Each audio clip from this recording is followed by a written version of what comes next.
tusembeeramu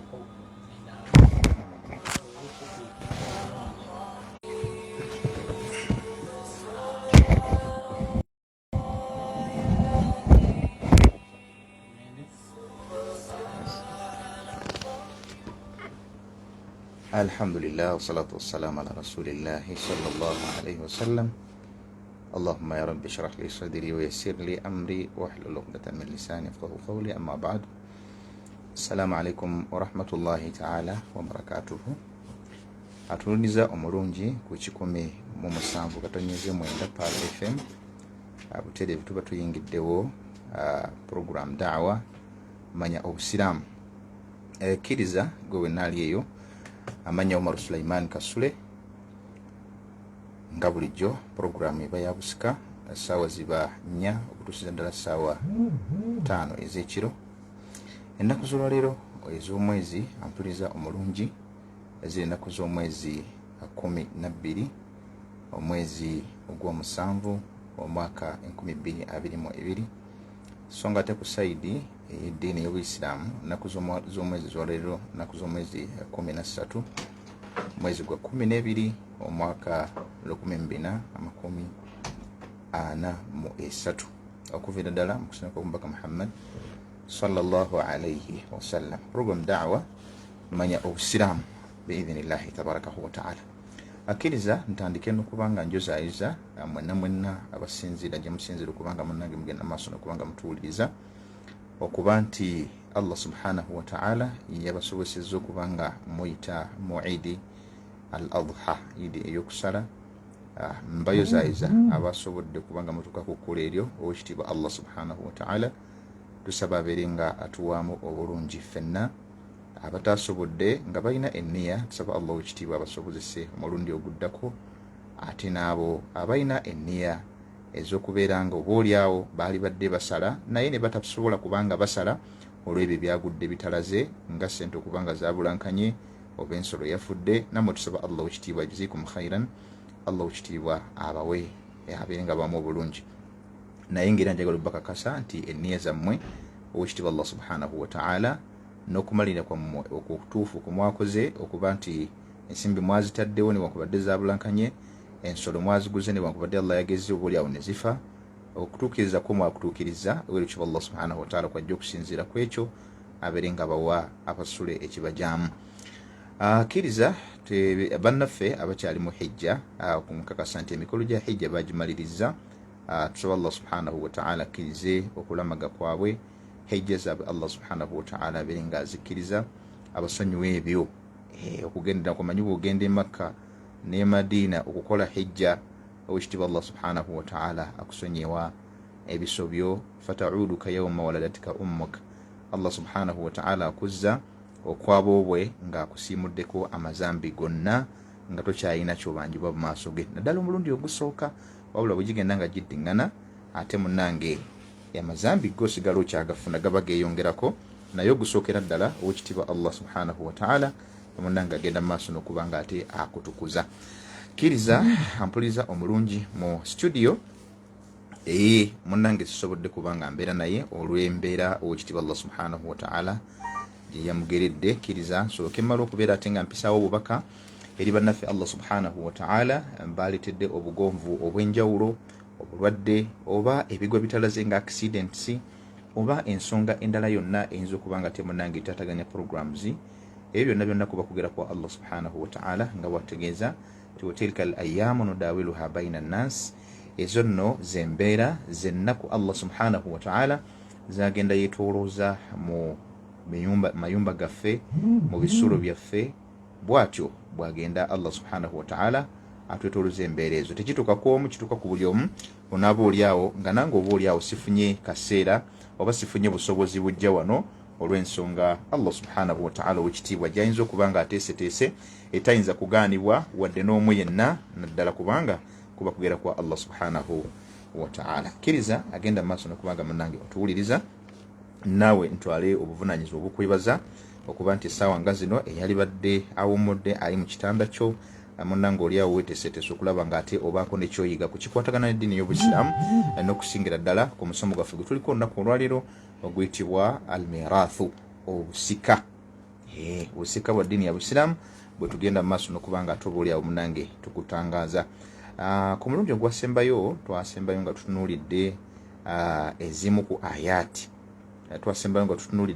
ayati enzo Allah subhanahu wa ta'ala ze yajja atulambikira ku nsonga y'obusika ng'agezaako okutuwa boundaries, nga atuwa boundaries oba otulaga boundaries we tulina okuba nga tukoma ensalosalo zetulina kubanga munnange tugenda mu maaso okuba ate nga tuzibuuka. Kale n'olwekyo twasembayo nga tunulidde aya yali ya 75 eyo nno esangibwa mu suratu al-Anfal. Twagitunulako ku mulundi ogwaggwa nga tugamba nti aya Allah subhanahu wa ta'ala mwe yayogerera ku busika ziwerako, era nga mulimu aya eziwerera ddala. Ampulira aya 6 mulambirira. Aya zino 6 omulambirira gwe wenagenda mu maaso n'okubanga munnange otuwuliriza. Mulimu aya zetwagamba nti zil mujmala oba zil mujmal, nga tezitegerekeka, teziri kiriya ku muntu yenna abeera azisomye, munnange tasobola kubeera nga otegeera ate amakulu gaazo. Ne wabeerawo ne aya zetugamba nti ziri mufassala. Aya eziri mufassala ze ziri direct translative, nga zitegerekeka, omuntu yenna abazisomye asobola okugenda mu maaso kubanga ate munnange azitegeera amakulu gaazo. Era ku mulundi guli ne tugamba nti Allah subhanahu wa ta'ala yatunnyonnyola ku aya esookera ddala gye yali ayogerako ey'abannaffe abooluganda, nga Allah subhanahu wa ta'ala abasoosowaza. Allah nga abasoosowaza ku balala. Aya yali ya 75. Allah subhanahu wa ta'ala wetugambira nti walladhina amanu min ba'du wa hajaru wajahadu ma'akum faulaika minkum wa ulul arhami ba'dhuhum awla bi ba'dhin fi kitabillah inna Allaha bikulli shay'in alim. Aho twatunulawo ne tugamba nti Allah subhanahu wa ta'ala eno aya yakka ampuliriza omulungi ng'eyogera okusinga ennyo yali besisi yayo ngeri ku bantu abaali basiramuse oluvannyuma lw'okusiramuka kw'aba muhajirina ne ba ansari. Bannaffe ba muhajirina betwogerako be bonna abaava e Makka, abasenguse okuva e Makka okubanga ate bagenda e Madina, nga n'omubaka Muhammad sallallahu alaihi wasallama mwomutwalidde. Ne wajja ate ekibinja eky'abannaffe bayita ba ansari, abanonozi abo abayaniriza omubaka Muhammad sallallahu alaihi wasallama okusinziira mu kibuga Madina, ne babeera nga bwe batyo bamugamba nti weetaaye weeyagale nga bw'oyagala ensi munnange ekwaniriza. Abo nno baali bonna bamwaniriza, naye era mwalimu abantu abaali batannaba kubanga basiramuka nga ne Makka bwe batyo bwe baaliyo. Mwaliyo ko abasiramuka ne basigalayo, waliwo ko abaali tannaba kusiramuka abasiramuka oluvannyuma. Kati aya eno yali ebakwatako, tyaga nti walladhina amanu min ba'du wa hajaru, n'abo abakkiriza oluvannyuma lw'okukkiriza kw'abana abalala abasenguse ab'e Makka wamu n'abo ababaaniriza. Wahajaru naddala kati bano ab'e Makka kati awo weboogerako bakkiriza oluvannyuma ate ne babeera ne basenguka. Nagaa nti wajahadu ma'akum, ate era ne beetabamu mu programs, mu nteekateeka ez'okununula n'okutaasa eddiini ya Allah subhanahu wa ta'ala obusiraamu. Agaa nti faulaika minkum, abo Allah subhanahu wa ta'ala yamukakasa omubaka Muhammad sallallahu alaihi wasallama n'amugamba nti abo nno be bamu ku mmwe, tebabaawukanako. Naga nti wa ulul arhami ba'dhuhum awla bi ba'dhin fi kitabillah, abo nno ab'eŋŋanda. Wano Allah n'aleeta ate ensonga ennene. Naga nti wa ulul arhami ba'dhuhum, ab'eŋŋanda bokka na bokka, awla bi ba'dhin, be basinga obulungi eri bannaabwe okusinga omuntu omulala atali wa mubbo, okujja okubanga ate abeetabikamu fi kitabillah, naddala mu mateeka g'owekitiibwa Allah subhanahu wa ta'ala.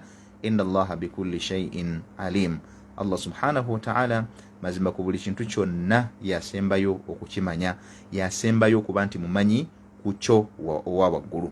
Teri ayina kumanya kwenkana kwe wadde okukusemberera kwe wadde okugezaagezaako, wabula Allah subhanahu wa ta'ala yayitirira mu kumanya kwe. N'olwekyo aya eno twagitunulira ku mulundi ogwaggwa ng'etulaga nti obusika Allah subhanahu wa ta'ala yabulambika ng'abuzza eri family indirect, olwo ngubutandikiriza ne basooka babujjamu abantu abaali beerimbikalimbikamu omanyi byalinga bwe bityo nga biri fawdawiya byalimu obuvuyo nga waliwo ono atali ono simanya mukwano gwange simanya ate ono nze maddewo nti simanyi nga buli omu kumpi omuntu agenda okufa bwati nga ne bannannyini bintu munnange tebasobola kubanga obuliawo babifunako nga bwe tujja okulaba insha allah gye tunaba tulaze biidhinillahi tabarakahu wataala.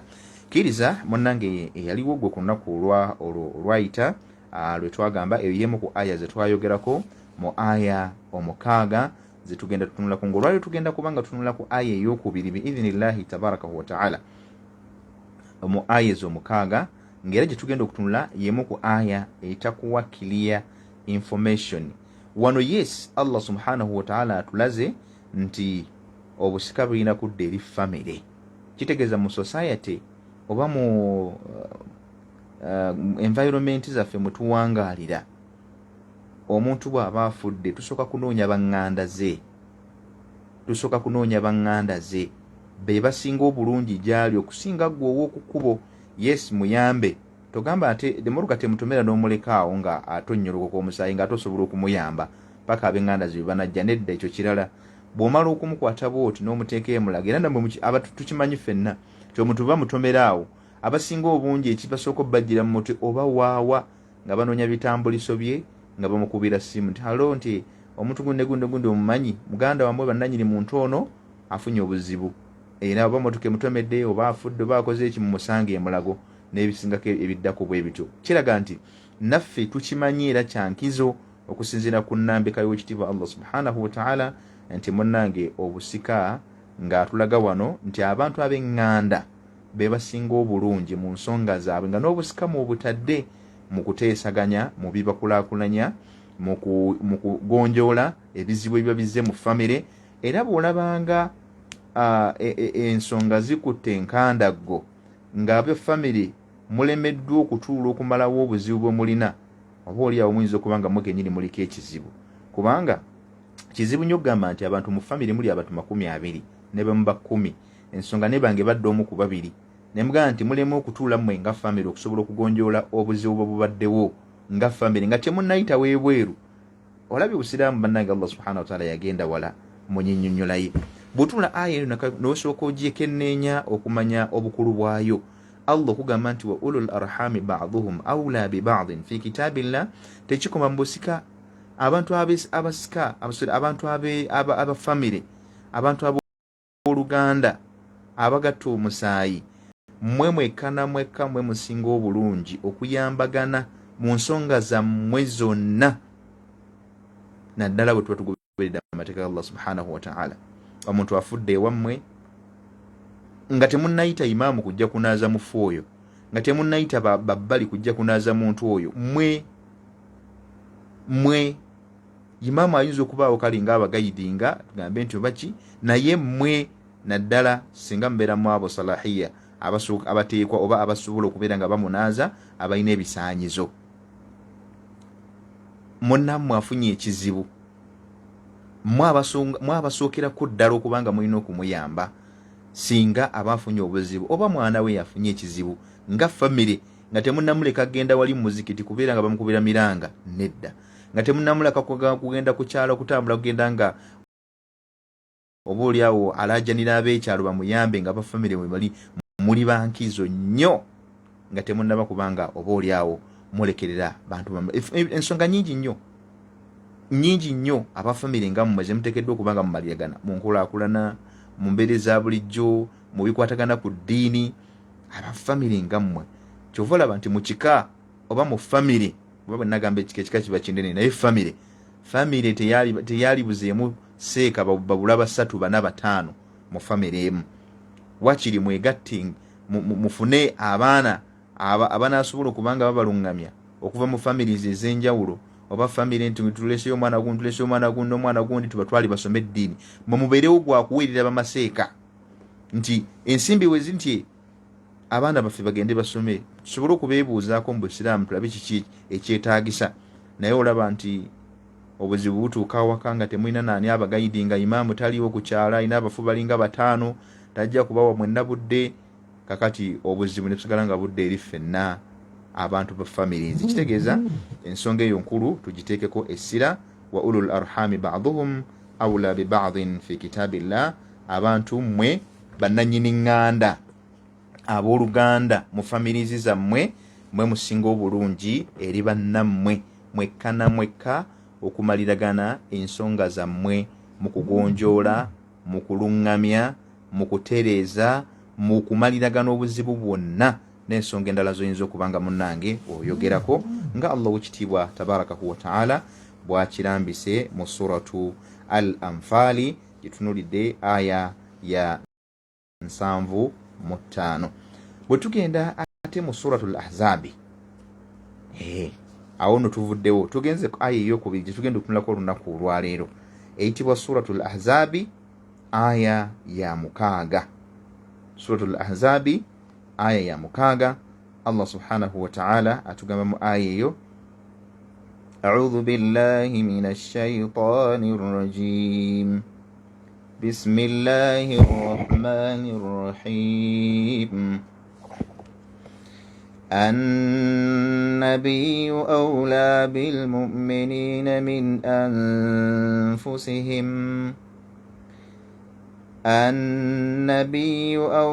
بالمؤمنين من أنفسهم وأزواجه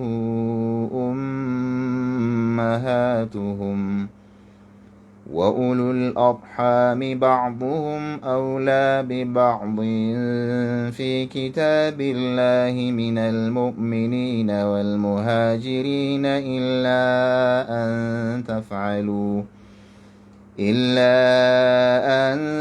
تفعلوا إلى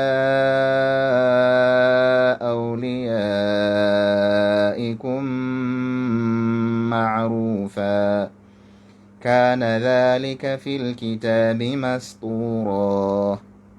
صدق الله العظيم. Ampuliriza omulungi, aya eno ey'okubiri gye tuliko olunaku olwaleero ye aya ey'omukaaga esangibwa mu suratu al-Ahzab. Suratu al-Ahzab mu Qur'ani omwo. Essula eno kakasa nti eyinza okuba ya 24 oba 23 around there. Asatu munya nkakasanga bwekyo biidhinillah ku namba eyo eteeke okubanga weri. Kakati nno gwe agenda mu maaso n'okubanga otuwuliriza, Allah subhanahu wa ta'ala atandise n'ebigambo ebigamba ti annabiyu awla bilmu'minina min anfusihim, ay annabiyu Muhammad sallallahu alayhi wa sallama awla bilmu'minina, Nabi Muhammad yoyo wekitiibwa Allah subhanahu wa ta'ala gwe yatusindikira yasinga ffenna ebitonde bya Allah, abakkiriza ffenna teri amuli waggulu. Wa aqrabu lahum min anfusihim, era yateekeddwa okubeera ow'okumpi ennyo gye tuli n'okusinga ffeffe nnyini, ffeffeka oba ffeffe nnyini fi umuri ddiini wa dduniya, naddala ku nsonga ezikwatagana n'ensi awamu ne akhira.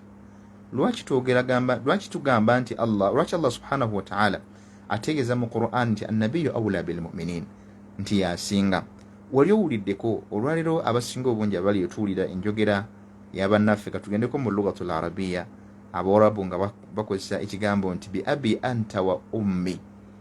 Akagamba ako bakakozesa kalina kye kategeeza, bi abi anta wa ummi, nti yani ufdika ya Rasulallah, yani ufdi Rasulallahi sallallahu alayhi wa sallama walau kana yahtaju an tamuta ummi au abi.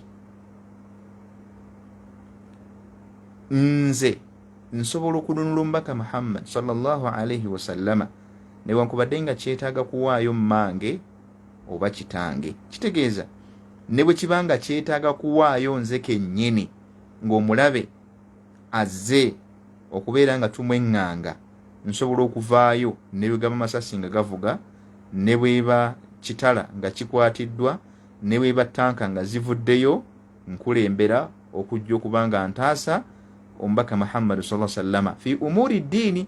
Abaakulembera baamutaasanga physically, naye olwaleero tumutaasa fi umuri duniyawiya wa ddiiniya, kubikwatagana n'eddiini n'ebyensi tukulembeza nnyo ebigambo by'omubaka Muhammad sallallahu alaihi wasallama n'enkola ye nga bwe yagenda mu maaso n'okubanga abiyigiriza abaatukulembera abalongoofu.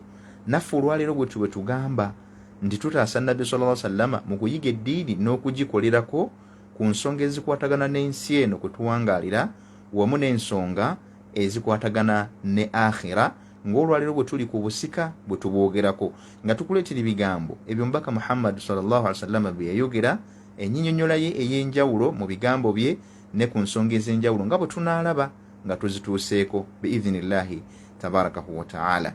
Tugambe nti wa aqrab lahum min anfusihim fi umuri dini wa dunya, agamba nti wa hurumata azwaji nabiy, agamba nti wa azwajuhu ummahatuhum. Allah subhanahu wa ta'ala nasitula bakyala ba nabbi n'abawa ekyobwamaama ba umma, mothers of nation, bamaama ba mulembe gw'omubaka Muhammad sallallahu alaihi wasallama ogw'enkomerero. Nga tuzeeyo katono nnyo mu kunonola wali bwe twogeredde, tugambye nti olwaliyo tulina enjogera egamba Abaganda nti kabaka wendigwa waaligwa. Enjogera eyo bw'ogiriraanyisa nnyo idha kana al-ma'na haqiqi, bwe gaba nga amakulu ddala makakafu, kyekiri kyenkunnyonnyodde nga Allah tugamba nti annabiyyu awla bilmu'minina min anfusihim. Nabbi w'ekitiibwa Allah subhanahu wa ta'ala Muhammad yasinga ebbeeyi eri abakkiriza newankubadde kyetaagisa bo bennyini kusaanawo, basobola okufa olw'okutaasa nabbi sallallahu alaihi wasallama. Kyekyo bw'oyinza okukitegeerera ne wano nno bwekityo ampuliriza wa hurumata azwaji nabbiyi sallallahu alaihi wasallama ala ummatihi ka hurumati ummahatihim. Ampuliriza omulungi, Allah subhanahu wa ta'ala yasitula omubaka sallallahu alaihi wasallama mu kitiibwa n'amadaala ku bannabbi bonna abasigadde wamu ne kubakkiriza ababagoberera. Allah ow'ekitiibwa bw'amala okumusitula eddaala ne bakyala be. Olwaleero nze bwe nfa mukyala wange gwali eyo osobola okumusisinkana n'omuwasa, si nsonga omumanyi, si nsonga tommanyi, osobola okumuwasa. Naye bwe kyatuuka ku bakyala ba nabbi sallallahu alaihi wasallama, ow'ekitiibwa Allah tabarakahu wa ta'ala ategeeza n'atugamba olw'okuba nti nabbi awla minna wa azwajuhu, ne bakyala be agamba Allah subhanahu wa ta'ala nti ummahatul mu'minina, bakyala ba nabbi bonna nge bafuuka bamaama aba umma eno. Kale nga lwaki tebabeera oba oli awo n'abakoppa abagamba nti first lady, ndowooza kuba kikoppa. Mpulira abagamba nti first lady, first ki. Abakyala bwe muwulira ba first lady ba nabbi sallallahu alaihi wasallama tebawasibwa, naye bano abeerwalwaleero asobola okufuna omusajja amutwala, newankubadde president afudde, newankubadde ab'ebitiibwa bafudde, abo bafudde, so asobola okuba nga atwalibwa oyo aba mwegombye, oba nga asazeewo ng'akyalina embavu ezifumba, oba nga akyasobola okuba nga afumbirwa. Naye bano ab'omubaka sallallahu alaihi wasallama etteeka lyakka nga newankubadde nabbi avudde mu nsi teryakkirizibwa kuwasa bakyala be. Fahurumatuhunna, okugaanibwa kw'abakyala ba nabbi ka hurumati ummahati lmu'minina, kwenkanankana n'okuziyiza kw'abantu okuwasa bamaama baabwe. Nga bw'olaba botakwera nkya, botayinza kukeera nkya n'okuba nnyoko ekidaala nti omuwasizza, bwe kityo ne bakyala ba nabbi sallallahu alaihi wasallama, nsonga Allah subhanahu wa ta'ala gye yateekawo ey'okuba nti abaziyiza obutawasibwa era n'abassaako embago ey'okubeera nti tebakkirizibwa kuwasibwa, kubanga okugaanibwa kwabwe okw'okuwasibwa kufaanagana n'omuntu okumugaanibwa okuwasa nnyina amuzaalira ddala.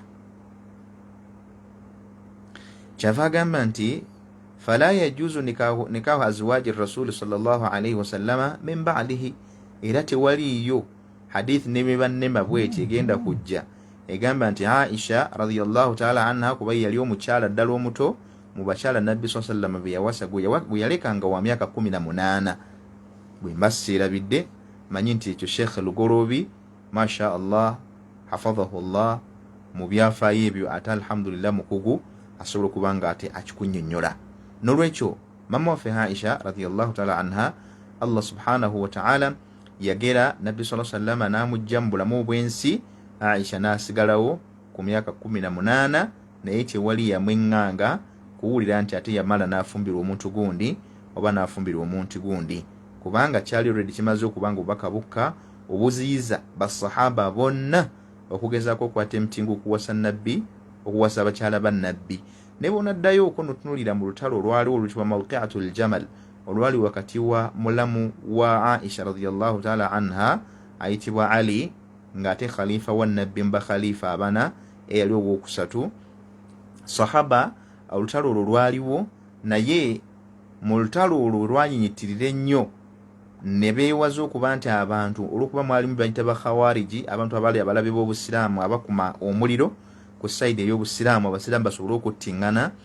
Allah yaleetera ilhamu eri Ali radhiyallahu ta'ala anhu n'abagamba bateme amagulu g'eŋŋamiya. Ekiyumba Aisha mwe yali kisobole okugwa n'eŋŋamiya egwe wansi, basobole okumuseevinga, kubanga amafumu gaali gajja muyitamu afenga gwe basse mistakele mu lutalo, kubanga abalabe kye baali baagala. Bwe bamala okukitema ne bamugjamu Aisha radhiyallahu ta'ala anha, bw'atyo n'alagira mwannyina Abdurrahman n'amugamba azzeyo Aisha e Madina. Naye mu bye baali bamunenya, abasajja bakhawariji abaali balayo obusiraamu abaamuli munda baamugamba nti twawamba eminyago mu lutalo lwa Mawqi'atul Jamal, lutalo olwali olw'eŋŋamiya, olw'okuba Aisha kanat rakibatu ala al-jamal, yali yeebagadde eŋŋamiya. Bagamba nti lwaki mu minyago gyeri Aisha yalimu, lwaki wamu tanazziwayo e Madina? Kye yababuuza ku bonna yabagamba nti abange, nti ku mwenna abali wano abagezaako okuba nga munnenya ensonga eyo, ani ku mmwe yali badde awasa Aisha? Tewali n'omu yayanukula, bonna baasirika busirizi. Ekyali kitulaga nti Aisha radhiyallahu ta'ala anha yalina ekitiibwa ng'omukyala mu bakyala mu busiraamu abaali ddala, era yali wakusatu mbakwata hadithi z'omubaka Muhammad sallallahu alayhi wasallam. Either namba wakusatu oba wakusatu. Naam, nga tugenda mu maaso, agenda mu maaso n'okubanga otuwuliriza teweerabira aya gituliko, tuli ku aya ey'omukaaga mu suratul Ahzab ekwatagana ku busika. Mu aya ezo ezijja nga ziri indirect, nga teziri direct translative, wabula nga zikuwa amakulu, naye nga amakulu ge zikuwa togategeererawo, gali munda nnyo, geetaaga okuba ng'onnyonnyolwa nga gakutegeezebwa. Nga tugenda mu maaso, kyava agamba Allah subhanahu wa ta'ala, wa ulul arhami ba'duhum awla bi ba'din fi kitabillah, agamba nti wa dhawil qaraba, abantu abo abalina enkwatagana mu luganda lwabwe. Wa dhawil qaraba, bannaffe abalina enkwatagana mu luganda lwabwe olw'omusaayi, minal muslimina, mu basiraamu.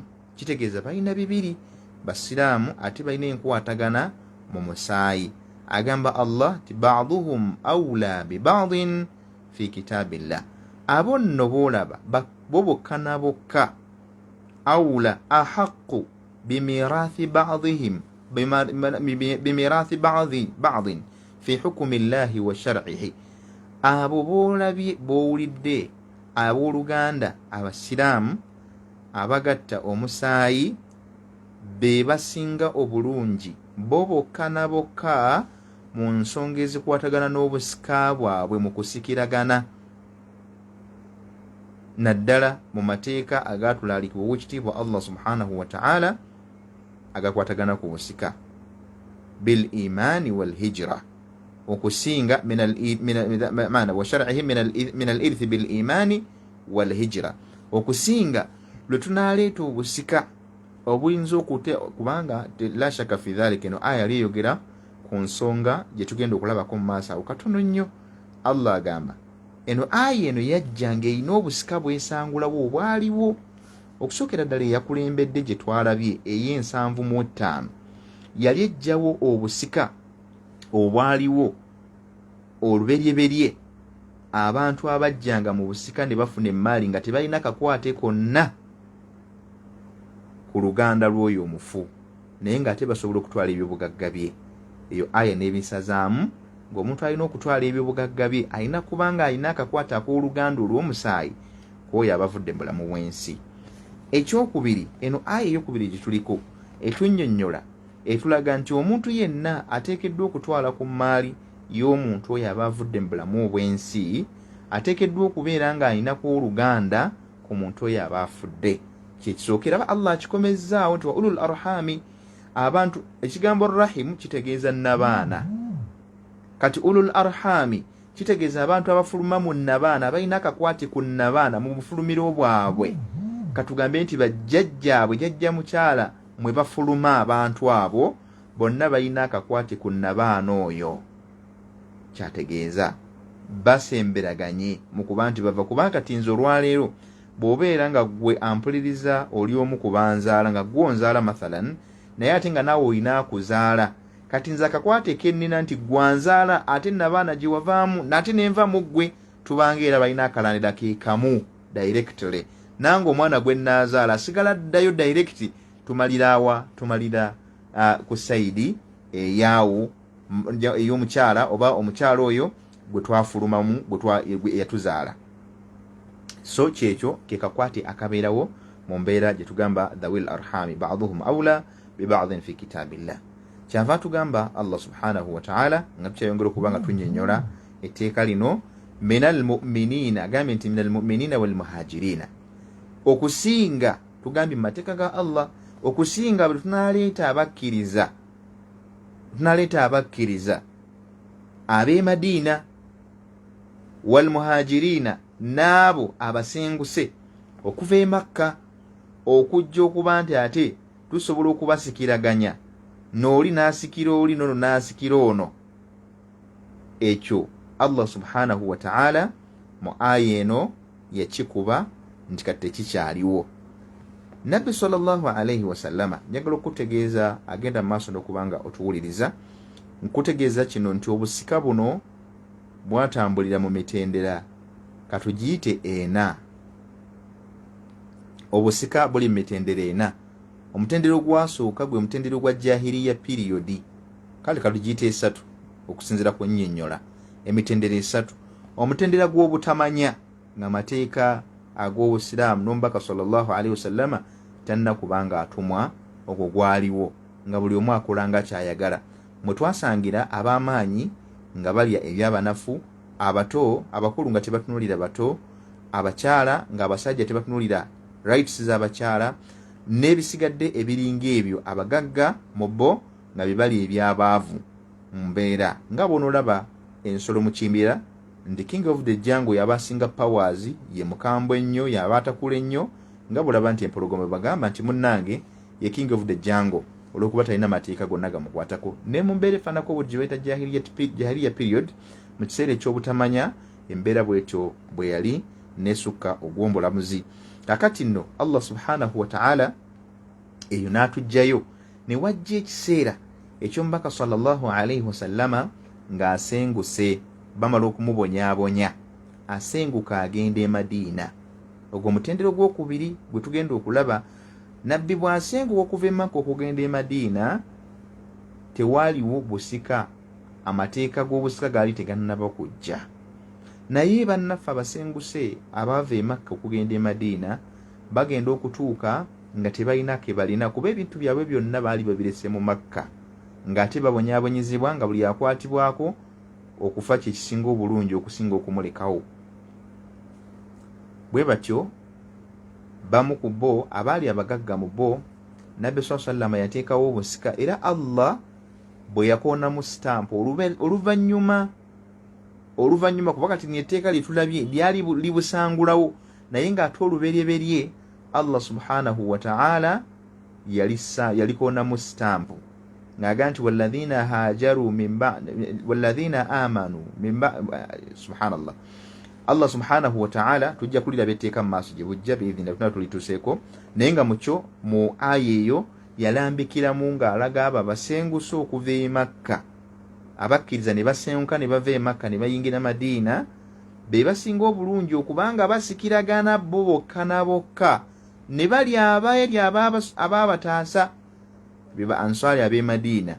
Naye oluvannyuma lw'okubanga bwe batu nabbi wassaawo obusika obwo, Allah n'abo ayala ne aya eyo ne butambula nga nabbi abutaddewo, ng'omuntu eyafanga mu ba ansari be bali ab'e Madina nga bwafa munne avudde omusenguse bwaba mukyala nga afudde saidi eriyo Madina nga nabyo Madina bibugagga nga tayinaayo wa Luganda kati ono eyasenguka okuva e Makka nga talina wa Luganda yenna ng'asobola okumusikira wa bilaks ne opposite era nga bwekyo bwe kiri nti omuntu eyafanga mu basenguse okuva e Makka ng'abadde talinayo wa Luganda yenna gwe yasenguka naye ng'abadde n'ebyobugagga by'abadde alina ebitonotono babingi babitya ng'abirina munne omutaasa atalina bwali ku saidi ey'e Madina bwatyo yasala nga najja n'asikira ono yasenguka okuva e Makka.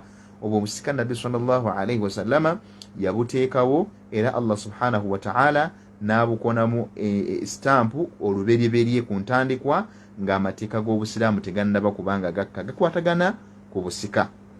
Era obwo bwatambulira ddala okumala ebbanga eriwera emyaka 2 kuba lyatambula okuva olutalo lw'e Badiri lwaliwo ne lijja ne litambula mu lutalo olw'e Uhudi.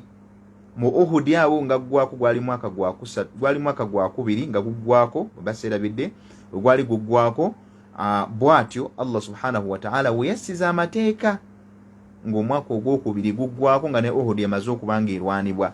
Mu mwaka ogwokusatu Allah mwe yasiza amateeka agaali gakwatagana ku busika obw'eddiini ey'Obuyisiraamu.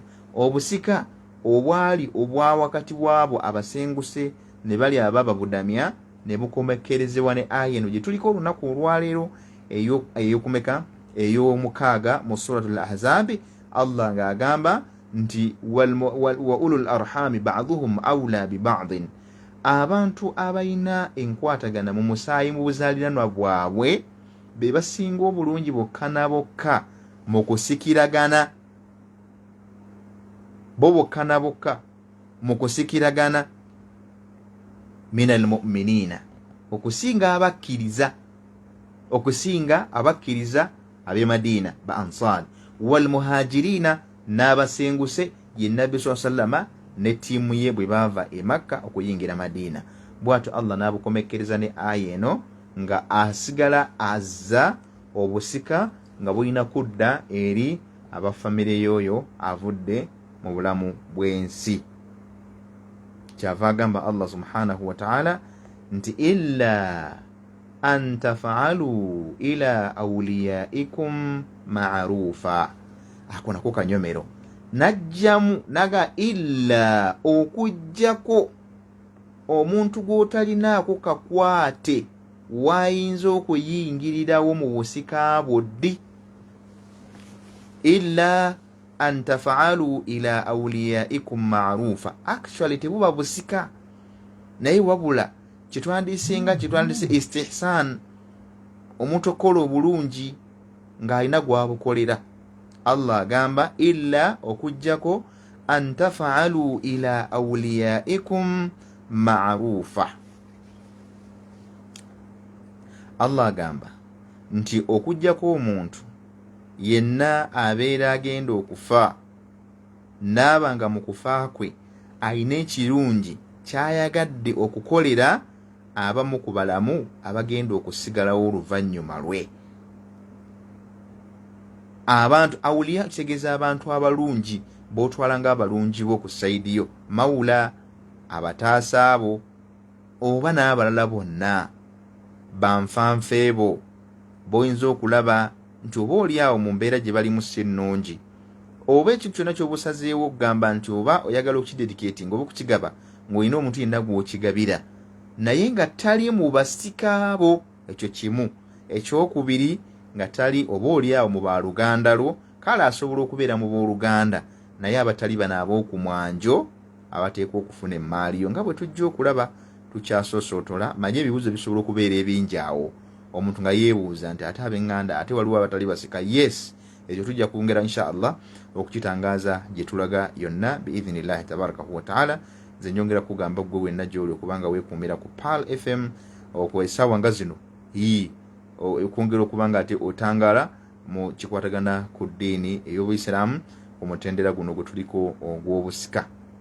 Kyava agamba Allah subhanahu wa ta'ala nga bwe tugambye wali nti kana almuslimuna fi awali lislaami yatawarathuna bilhijira wal imani duna rahmi. Balinga abasiraamu basikiragana naye nga tebagoberera musaayi. Nedda baga abasiraamu ku musiraamu, omusenguse abasenguse n'abasenguse, oba omusenguse n'omusiraamu, ab'e Madiina n'ab'e Makka bwe batyo mbeere fanako nga basikiragana wakati waabwe mbeere fanako bwetyo. Kati thumma nusika bihadhihi al-aya, Allah n'abusiimulawo n'agamba atya nga abusiimulawo ne aya eno gye tusomye olunaku olwaleero ng'assizza aya ezikwatagana ku busika. Kyava agamba wano tugambye nti illa an taf'alu ila awliyaikum ma'rufa, yani illa an taf'alu ayyuha almuslimun ila ghairi alwaratha ma'rufan bin nasri wal birri was sila wal ihsan wal wasiyya. Okujjako gwe munanga agenda okuva mu bulamu bw'ensi, kubanga mulimu Allah baawa naye nti wanyinza okuva mu bulamu bw'ensi, naye istihsan badde jakolayo ekirungi nga nkikolera omuntu gundi, njakolayo ekintu gundi oba ekintu kino nga nkikolera omuntu gundi, ng'oyagadde okubanga olina ekintu ky'oyagala okukola ekirungi, oba olina okutaasa kwonna omuntu yenna gwe mbadde mutaasaganya naye nfanfeewo nga gw'omubeererawo yakubeererawo mu mbeera zonna, naye nga bw'onoofa talina mugabo ku maaliyo, noga nti omuntu ono kambeeko akalungi kenyinza omumukolera wadde mba nvudde mu nsi nga kasobola okusigala nga kamugasa akalungi. Wasila, oba kasobola okujja nga kyakuyunga wakati wa famire, kusaawo kuyungagana, nga bwe mbagambye nti omuntu famire eno, omuntu bw'ava tekitegeeza nti famire yonna yonna n'ekika kyonna kijja ne kimusikira. Nedda, abantu bano balimu emiteeko. Waliwo omuteeko ogutwalibwa first priority, ogusookerako ddala, step esooka. Abantu abo bamanyikiddwa ba lubatu, tebasukka bantu 5 bo bamenyeemenye, naye ate nga mu miteeko bagwa mu miteeko 3, mwe muli abaana, mwe muli abakadde ne omu ku bafumba 2. Ensonga ezo 3 kasita abo abantu 3 babeerawo, khalas abasigadde omulyango guba guggaddwa. N'olwekyo niwe osobola okubaayo abantu ab'eŋŋanda ng'ate oyinza okuba obamanyi nga mbadde mukolagana nabo, badde okolagana naye mu mbeera oba nga tali mu mbeera nnungi, nga bw'onoofa talinaako mugabo, naye ng'embeera gy'alimu tesanyusa, ng'oba oliawo osuubirwa ayinza obutayambibwa. Naye nze nkukubiriza nti muyambe ng'okyali mulamu, nga tonnatuuka ku byakulama kufa, kubanga kati olwaleero ne bwe ba Uganda yaffe ono gye tusinga okwogeramu kuba gye tusinga okumanya, munnanga omuntu bw'afa ne bw'aba alaamye eki, okuleka nga baabiraamiddemu bakkiriza nnyo ng'ate Allah abasaasidde, kuba abaami bye tulanga abakkiriza, bingi bye tulanga abakkiriza, ate abatabuka ku ssaawa esembayo ne byewasuubiza ne babisazaamu, ne bagamba oyo talina kantu konna wano, ne bagaana okubimuwa wadde wabikola ki, wadde wabiraama. Katukusaba nti g'obanga olina kyoyagala okugaba, kyoyagala okukolera omuntu yonna ekirungi, kikole ng'okyali mulamu. Ekyo nno kiraga nti n'empeera zaakyo n'eddala kwe kiba kiri, ddala liba lya kika kya waggulu nnyo, tesobola kwenkana na kintu kyonna kirala. Kubanga wali tukulaba otumireko balanga abagamba nti yamaze kulaba ng'agenda kufa, n'alyoka abiraama, naye bulijjo nga badde abirina nga tatuyamba, nga tuli mu mbeera mbi, takimanyi tuli mu mbeera mbi.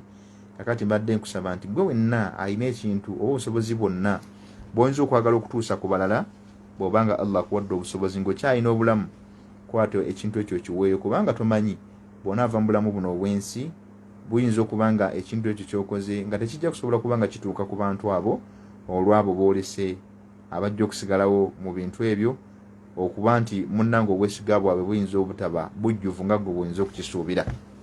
N'olwekyo bw'atyo Allah subhanahu wa ta'ala bw'atukubiriza naga nti okujjako omuntu ayagadde okuyunga embeera yemu ku mbeera ey'okuyunga wakati w'oluganda, wal ihsan n'okulongoosa, wal wasiyya n'okulaamiriragana oba okusuubiza.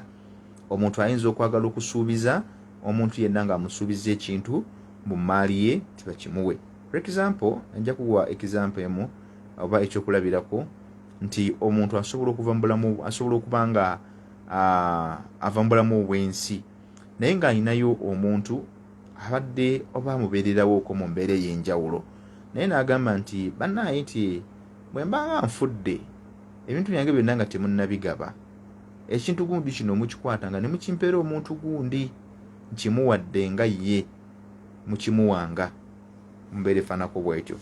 Yamanyi lwaki akimuwadde, ayinza okuba nga kimuwadde lwa nsonga yakuba nti oba oli awo ayinga luganda oba kumwebaza mu mbeera ey'okuba nga alaba teyalibadde talina kyamuwa naye waakiri kaafuneyo ekintu kyonna kyayinza okumulekera kwanamujjuukirira oba oli awo. Walillahi alhamdu, hadhihi hiya alwasiya, okwo kwe kulama omuntu kwaba alaamye oba omuntu n'alaama n'agamba naye nti mu maali yange kubanga babaawa si basika n'omuziki asobola okuguwa naga nti banaye mu maali eno tiyemujjangamu obusawo bw'esseminti 5 obuteeke ku masigidi gundi esobola okuba nga ezimbibwe ggwe oba musasulanga abakozi ku masigidi eyo singa tubalabalamu ddala butuufu kati kina bwe kikoseza tusobola okuba nga tukikola biidhinillahi taala okusinziira ku busobozi obuba buliwo. Naye si kyatteeka nti kyabalaamye nga bwakiramye bwe tulina okukikola nedda. Ayinza okulamba nga byonna byalaamye bimalawo mu maali nga bangi bempulidde bonna omusajja gwe baŋŋambye olunaku lw'eggulaawo yagenda n'alaama ayina ettaka yiika 2 namba naye nga za bbeeyi we ziri waliwo billions of money olwaleero bw'ogamba kutundawo essente empitirivu gy'oyinza okuyoolawo. Naye munange bwe yali afa yakwata ekiraamo n'akiwandiika mu mannya ga kkanisa n'abagamba nti ono tewatunda. Abaana ne bajja kumuziika, yazaala abaana bwe batyo bwe batyo n'atandika okubeera nga bw'atyo akuba abaana bakuba endongo n'omuziki ku mukolo gwe. Naye Allah n'agera abaana bagenda okunoonyanoonya ekyapa nga omukulu yakitwala dda n'akisingayo ate eri ekkanisa. Kale ku nsonga eyo omuganda wayi gwe nampuliriza nze ngamba nti ebintu byonna bikole ng'okyali mulamu Katonda bakubanga ate oba oli awo akaseera akazigizigi kakutuukako nga tumaliriza tuwumbawumba. Mbadde nkutegeeza gwe wenaagenda maaso n'okuba nga otuwuliriza nti Allah yakukkiriza okusobola okugaba ku kintu kyo kyoyagadde okugaba mu maaliyo naye nga si basika. Omuntu akifuna tekifutafuna busika era yaba kifunye oba omuwadde nga imma istihsan oyagadde kulongoosa gyali oba birri kukola bulungi gyali oba sila oba kukola kwongera kuyunga wakati wammwe naye oba kuyunga eri abasigadde oba wasiya kisuubizo kyoba osazeewo okubeera nga munnange omusuubizo okubanga akifuna.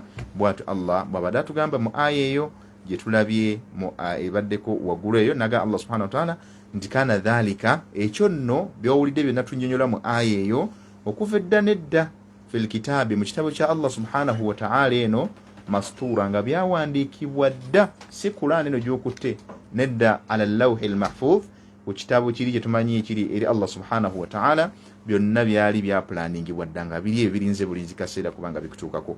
Kkiriza tubeere nga tuwummulamu kaseera katono nnyo oba oli awo ate tubeere nga tuwumbawumba omusomo gwaffe ogw'olwaleero insha Allah.